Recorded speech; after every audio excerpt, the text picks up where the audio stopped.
이정렬 전 판사님을 모시겠습니다. 김명수 대법원장 청문회가 있었어요. 대법원장 청문회. 그거를 뭐 동영상으로 다 보거나 하진 않으셨겠죠. 근데 이제 직업이다 보니 보잖아요. 귀찮지만 보게 돼요. 네? 보다 보면 이상한 대목들이 나오는데 그게 뭐냐면 뭐 특정 법무비서관의 인사 관련 문제라든가 또는 법관들끼리 회의한 것에 대한 내용이라든가 법원 내의 모임에 대한 정보라든가 이거를 국회의원이 알 수 없을 텐데 하는 정보들이 막 나온단 말이죠. 미전실과 같다고 해야 될까요? 그렇게 정보들이 모이는 막강한 곳이 법원 행정처인데 그런데 모일 법한 정보, 그런 데서만 나올 법한 정보가 나왔다. 법원 행정처라는 건 대법원장의 사람들로 요직이 채워져 있는데 그러면 양승태 대법원장이 차기로 올 김명수 대법원장 인준을 방해하려고 떨어뜨리려고 혹은 회방 놓으려고 이런 정보들을 그 법원 행정처의 사람을 이용해서 자유한국당에 줬다는 얘기잖아요. 이거는 내가 듣도 보도 못한 얘기란 말이죠. 전임 대법원장 체제가 후임 대법원장이 시작하려고 하는 것을 어떻게든지 막으려고 하는, 방해하려고 하는 그것도 정당을 이용해서 특정한. 사실 아직 증거가 없어요. 명확하게. 자, 그러면 제가 이렇게 생각하는, 저는 이렇게 추정하는 바입니다. 제발 추정만 해주세요. 왜 주목하지 않느냐 이거지. 열받아서 다시 판사님을 모셨는데, 자, 제 추정에 대해서 얘기를 좀 해주세요, 그러면. 제가 반론을 제기하러 이 자리에 나온 건 아닙니다. 판사는 이렇게 봐전하는구나. 동의하지는 않는다. 동의합니다가 아니라 반론을 제기하려고 나온 것은 아닙니다. 지금 총수님께서 하셨던 추정이 여기 계시는 분들한테도 그런 추정이 들 수 있을 것인가라는 거를 자료를 좀 준비를 해가지고 왔어요. 자료를 몇백 페이지를 보냈어요, 내가. 그래가지고 다 잘랐어요. 이게 지금 인사청문회가 이틀에 걸쳐서 벌어지는데 첫날 있었던 일입니다. 이 지금 주광덕 의원이 지금 대법원장 후보자하고 하는 얘기인데 여기 지금 보시면 이런 얘기가 나옵니다. 임종현 차장 직위 해제시켜야 한다. 이 자리에 참석해서는 안 되는 사람이다. 이번 문제 철저하게 진상조사해야 한다라고 전국 법원장 회의에서 발언한 것이 사실이냐고 주광덕 의원이 물었어요. 그러니까 이렇게 나오는 소스가 우리가 상정 가능한 게 그 현장에 있었던 사람의 기억에 의한 진술. 네. 일 가능성이 제일 높은데 네. 문제는 너무 자세해요, 이게. 그리고 그 다음에 또 나오는 얘기들이 이상훈 대법관 또 뭐 이름을 거명하면서 이렇게 작은 따옴표로 워딩이 그대로 나오거든요. 풀 텍스트가 있다는 얘기죠. 그렇죠. 예. 예. 그래서 지금 기억이 아니라. 문제가 된 게 이 전국 법원장 회의에 회의록이 있지 않느냐라는 얘기가 이제 나와서 그거를 달라라고 하거든요. 그 얘기를 관련해가지고 뭐 여기도 똑같은 얘기입니다. 춘천지방법원장이 뭐 이렇게 해가지고 네. 그 장소에서 했던 말들을 따옴표 따가지고 계속 인용을 해요. 원래 그 회의에서 회의록을 작성을 하나요? 녹취를 해서? 대법원장이나 법원 행정처장이 참석하는 회의에는 회의록을 작성하게 법원 기록물 관리 규칙에 돼 있어요. 그런데 여기에 대해서 지금 법원 행정처 기획조정실장이 얘기를 합니다. 그 문제가 되니까 이제 위원장이 물어요. 계속 하니까 자료 제출을 왜 안 하냐 하니까 여기 두 번째 단에 보시면 속기록인데 이게 녹음을 하거나 속기록을 작성한 바가 없습니다. 이렇게 얘기를 합니다. 녹음을 하거나 속기록을 작성한 바가 없습니다. 예, 그렇죠. 그리고 맨 밑에 보시면 자유로운 의견 개진이나 토론을 위해서 한 번도 녹음을 하거나 속기록을 작성한 바가 없다. 법원장 회의에서는. 예, 그런 것 같아요. 이거는 진실 같아요. 그런데 주광덕 의원이 의미심장한 얘기를 합니다. 약간 위에, 고기. 제가 객관적인 자료가 있다고 얘기를 해요. 근데 이게 법조인들이 쓰는 객관적인 자료는 뭐냐면 진술이 아니에요. 문서. 녹취. 예, 제3자가 한 것을 객관적인 자료라고 해요. 네. 그러니까 지금 이거는 현장에 있던 법원장의 얘기를 들었다는 얘기는 아니에요. 이 객관적인 자료라는 얘기는. 주광덕 의원이 이렇게 얘기합니다. 저희가 제보받은 것은 심의관이 메모도 했지만 비공식적으로 녹음도 해서 녹음 파일이 분명히 존재한다. 법원에서 공식적으로 하지 않는데 누군가가 녹취한 파일이 있다는 거, 녹취 파일이 있다는 거죠. 예. 그렇죠. 그 녹취 파일의 존재를 최소한 주광덕 의원은 알고 있는 것 같아요. 그렇죠. 그러니까 녹음 파일을 입수를 했는지 들었는지까지는 모르겠는데, 그런데 이제 저도 총수님 따라서 추정인데, 아까 그런 식의 워딩이 나올 것 같으면 이거는 듣지 않았을까는 의심이 상당히 들어요. 혹은 뭐 녹취를 풀은 자료를 받았을 수도 있죠. 아예. 그 자료는 나중에 나와요. 나중에 회의록에 나오는데 자꾸 이제 여기 지금 메모해가지고 위쪽에 보시면 기조실에서 작성한 결과보고라는 게 있어요. 기조실 결과 보고. 예, 이 결과보고를 달라고 계속 얘기를 합니다. 그래서 네. 이날 오후에 이 결과보고서가 위원들한테 배포가 돼요. 네. 근데 그걸 가지고 주광덕 의원이 뭐라고 하냐면 이것만 봐가지고는 전후 맥락이 명확하지 않아서 잘 모르겠다라고 얘기를 합니다. 네. 그러니까 그 결과보고서는 요약한 편집이 돼 거겠죠. 있기 때문에, 예, 그렇기 네. 때문에 모른다는 거예요. 그런데도 그런 워딩이 나온다는 거는 이상하죠. 녹취도 하지 않고, 그리고 속기도 하지 않는 법원장 회의에서 나온 정확한 워딩들이 어떻게 자유한국당 의원 손에 들어갔느냐. 이거예요. 한마디로 말하면. 거기는 법원장들만 참석하고 법원 행정처가 기록을 위해서 참석할 뿐인데, 그럼 법원장급이 개인적으로 줬거나, 첫 번째 가능성. 근데 법원장급이 개인적으로 줬기에는 따옴표로 따서 이렇게 구체적 워딩을 하기는 기억력이 그렇게까지는 안 되잖아요. 자기 말도 아닌데. 자기 말도 잘 기억이 안 나는데 회의할 때 막 말한 거는.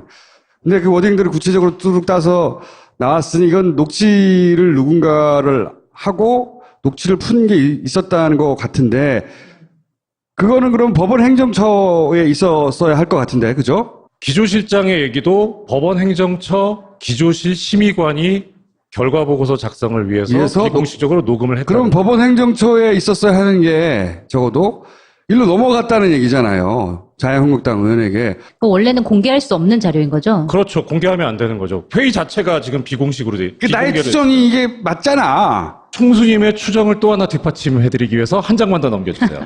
9월 3일 일요일 날 인사청문회 준비 사무실로 인권법 연구회 소속 법관들이 방문했다. 근데 누가 방문했는지 이름까지 다 나옵니다. 김기영, 박진웅. 이거를 주광덕 의원이 어떻게 아냐? 지가 어떻게 아냐고. 여기는 국회의원이고요. 저기는 사법부의 고등판사들이에요. 서로 만날 일도 없어요. 실제로는 거의. 그러니까 아까 법원장 회의 자료는 어떻게 보면 정말 머리 좋은 법원장이 모든 걸 다 기억해가지고 그대로 다 얘기해줬다라는 가능성을 전혀 배제할 수는 없는데, 판결하시는 것 같아요. 판결. 이거까지 합쳐놓으면 법원장한테 나온 소스는 아니다. 아닌 이게. 거죠, 이게. 이것뿐만이 아니라 아까 얘기했던 김형현 법무비서관 사표 수리를 독촉하였냐. 그러니까 사실이냐 아니냐가 이걸 독촉했다고 추궁하는 건데, 그거 추궁하려고. 다음 장에 나옵니다. 요게 이틀째인데요. 네. 네. 제보를 받았는데 네. 사표 그렇죠. 수리가 늦어지느냐. 이게 제보를 받았다는 식으로 표현을 하고 있어요. 받았다고 칩시다. 그걸 제보든 혹은 찌르기는 뭐라고 표현하든 받았다고 칩시다. 누가 줬느냐지. 요건 법원장은 아니죠. 그러니까요. 예, 여기서 가능한 거는 법원 그 전화를 행정부. 받은 네. 법원 행정처. 법원처 모 고위 간부죠. 이렇게 전화를 했는지 안 했는지는 우리가 확인할 수가 없어요. 그거는. 왜냐하면 실제 김명수 후보자는 나는 전혀 사실이 아니라고 부인했고, 그런데 전화했다고 하는 사람은 법원 행정처의 모 간부가 내가 그런 전화 받았어 라고 했다는 거잖아요. 점점점 법원 행정처가 소스가 아니냐라고 좁혀지는 것이고. 네. 법원 행정처라는 곳이 이렇게 하는 이유가 그 예전에 판사 블랙리스트 사건 이런 것들이 막 터졌을 때 법원 행정처가 그거를 관리했다 이런 의혹들도 많이 나왔잖아요. 법원 행정처가 네. 대법원장의 오른팔이에요. 네, 그건 맞죠. 왼팔입니까? 수족이죠. 네. 수족. 그거죠. 직제상 법원 행정처의 장은 처장인데, 네. 처장은 대법관이 맡게 돼 있고 차장이 법원장급이에요. 그런데 전통적으로 전통적이라고 하긴 그렇고 최근에 법원 행정처 차장 하다가 다 대법관이 돼요. 그래서 거의 충견이 차장이 된다고 보면 맞아요.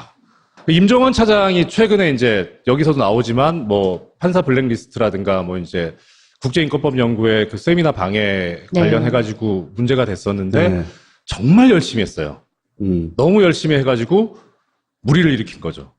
열심히 했다는 거는 양승태를 위해서. 양승태 대법원장을 위해서 열심히 일했다. 그렇죠. 예. 그러니까 어찌됐든 법원 행정처 입장으로서는 만약에 김문수 후보자가 대법원장이 되면 자신들이 했었던 그런 모든 행위들에 대해서 다 어떤 책임이라든지 폭로당하거나 예를 네. 들어서 블랙리스트가 그 컴퓨터에 있다고 그런 사건이 있었잖아요. 네. 그러니까 요약하면 판사들도 성향 분석에서 블랙리스트 명단이 존재했다라고 이제 폭로한 사람이 있어요. 근데 이제 그 블랙리스트가 거기 있는지 없는지 그러면 그 컴퓨터를 까보면 되잖아요. 그런데 양승태 대법원장 체제하에서는 그걸 안 까봐요. 왜? 누군가 쓰고 있기 때문에. 이게 말이 돼요? 응? 컴퓨터 좀 빌려줘요, 법원에. 응? 말도 안 되는데 그러고 있단 말이죠. 근데 이제 새로운 대법원장이 들어와서 그걸 다시 까본다든가, 전부 다. 아니면은 책임 있는 사람들을 책임 묻기 시작한다든가, 이런 걸 막고 싶은 거겠죠. 이렇게 저는 생각하고 있어요. 그러니까 탄핵이 이루어지지 않았었다면, 그러면 새 대법원장을 지명하는 사람은 박근혜죠. 그렇죠. 그러면 새 대법원장이 임명되는 일정을 봤을 때 기존의 지금 법원장, 고등부장급에서는 자기가 대법관이 되려면 어떤 스탠스를 취해야 되는가. 근데 난데없이 탄핵이 되면서 엉뚱한 사람이 지금 대법원장이 지명이 됐어요. 그러니까요. 이 사람들은 사실 날벼락이죠. 내가 대법관이 되거나, 예. 혹은 대법원장이 될 수도 있는 사람들 군에서 종전에 대법원장 후보자로 상당히 유력하게 부각됐던 전수환 전 대법관이나 박시환 전 대법관 같은 경우에 고사했단 말이에요. 네. 그럼 만약에 김영수 대법원장 후보자가 부결이 됐다라고 낙마했다고 할 때 그 다음 카드가 누구냐? 네. 솔직히 없어요. 대안이 나올 사람이 없나요? 그러면 결국 갈 수 있는 방법은 종전처럼 연공서열대로 대략 이 기수에서 그리고 종전의 대법원이나 법원의 관행 분위기에 익숙하고 젖은 사람이 될 가능성이 현실적으로 그렇게밖에 없어요. 왜냐하면 사람이 없어요. 그러면 자기들 관리 안에 들어오는 사람들이겠죠. 그렇죠. 처음에는 총수님께서 조직적인 뭐라고 하셨는데 내가 처음 조직적이라고 했잖아요.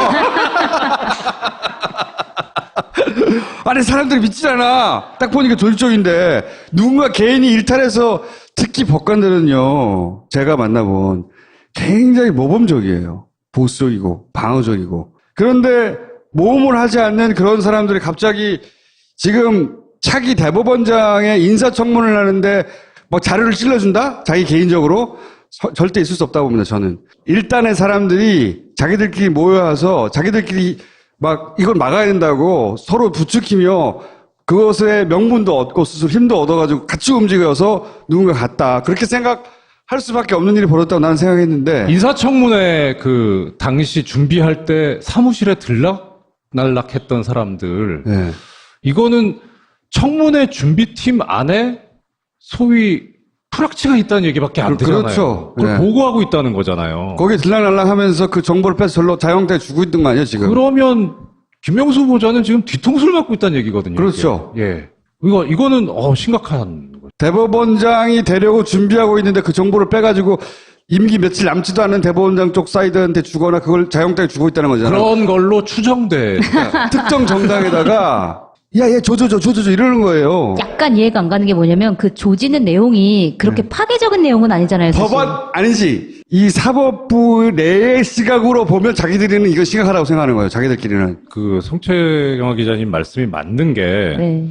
그러니까 우리가 저도 전엔 몰랐는데, 그러니까 일반 사회라든가 아니면은 이제 특히 언론 기자님들 뭐 정치계에서 보면은 사실 별게 아닐 수 있는데 아까 총수님 말씀하신 대로 판사들은 이런 행위를 절대 하지 않아요. 그러니까 조금만 이상해도 이건 그러니까 있을 수가 없는 일인 거죠. 유출한 정보가 심각해 보이지 않는 것까지는 이해가지만 그게 심각하든 심각하지 않던 유출이 됐을 법한 주체를 생각해보면 심각한 일인 거예요. 추정. 조지 있는 걸로 추정되고 있는 거야. 주광덕 의원이 진술이 일관적이지가 못해요. 이 회의록을 보면. 네. 그러니까 왔다 갔다 해요. 이 출처에 관해서. 오히려 장제원 의원 같은 경우에는 이상한 소리를 하긴 하지만 진술은 되게 일관적이거든요. 네. 자기가 말을 하면서도 내가 나중에 법적 책임을 어떻게 피할까를 생각하면서 말해서 그럴지도 몰라요. 하여튼 뭐 그래서 이게 지금 한편으로는 주광덕 의원이 전과가 있잖아요. 저기 안경환 후보자 때 판결문. 예. 예. 그 소스하고 이 소스하고 어떤 연관성이 있을까라는 것도 좀 사실 신경이 좀 쓰여요. 뭐 지금 증거는 없어가지고 발견하기도 쉽진 않을 것 같아서 그런데. 조사해야 돼요, 이건 실제. 근데 듣고 보니 이분들은 심각하지 않아요? 듣고 보니? 더 곤란해질 것 같은데 오히려 이렇게 했다는 행위 때문에 나중에 이제 김명수 후보자가 실제로 대법원장에 취임하면 이것도 상당히 큰 문제가 되지 않을까 싶은데요. 그렇죠. 일종의 차도살인을 하는 걸 본 적이 없거든요. 이거는 굉장히 드러나게 자기들은 조심했다고 생각하는 것 같은데 이 소위 국회의원들은 자기 광을 파는 게 더 관심이 있기 때문에 그렇게 보호해주지 않거든. 자기 광만 파는 거지. 그 사이에 삐죽삐죽 튀어나온 거예요, 이게. 주광덕이 이렇게 얘기합니다. 지금 법관들로부터 듣는 얘기입니다.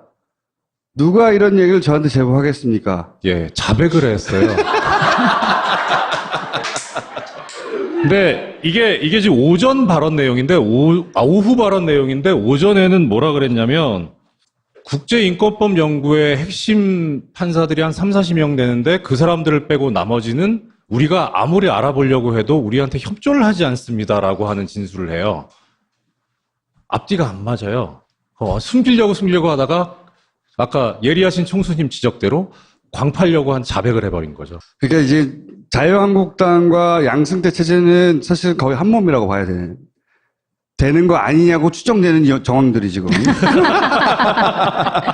근데 저는 이거는 골 때리는 일이에요, 진짜로. 그러면 하나만 더. 하나만 더. 아, 오늘의 운세가 말 조심해라 했는데. 그냥 읽어만 드리면 법원행정처에 기획조정실이라는 부서가 있고요. 기획조정. 사법지원실이라는 부서가 있고 사법정책실이라는 부서가 있고 여러 부서가 있습니다. 근데 그 부서 중에서 기획조정실이 제일 중요해요. 미전실이랑 같습니다. 제일 보면 기획총괄심의관이라고 있죠. 네. 이 총괄심의관이 하는 일이 저겁니다. 2항에 보시면 여러 실국 사이에 중첩적으로 연계된 업무의 조정.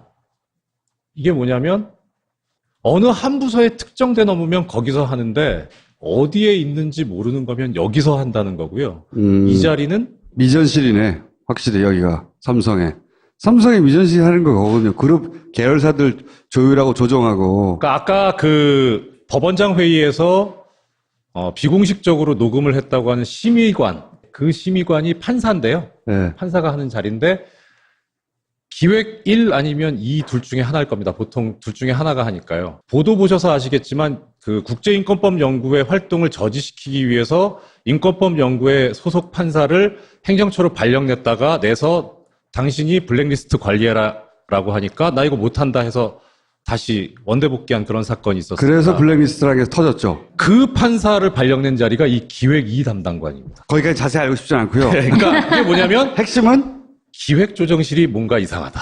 만약에 이런 정보가 어디서 나왔는지 추정해 보자면 여기가 가장 그럴 법하다. 여기라가 아니라 여기라고 말할 수는 없어요. 증거가 없기 때문에. 예.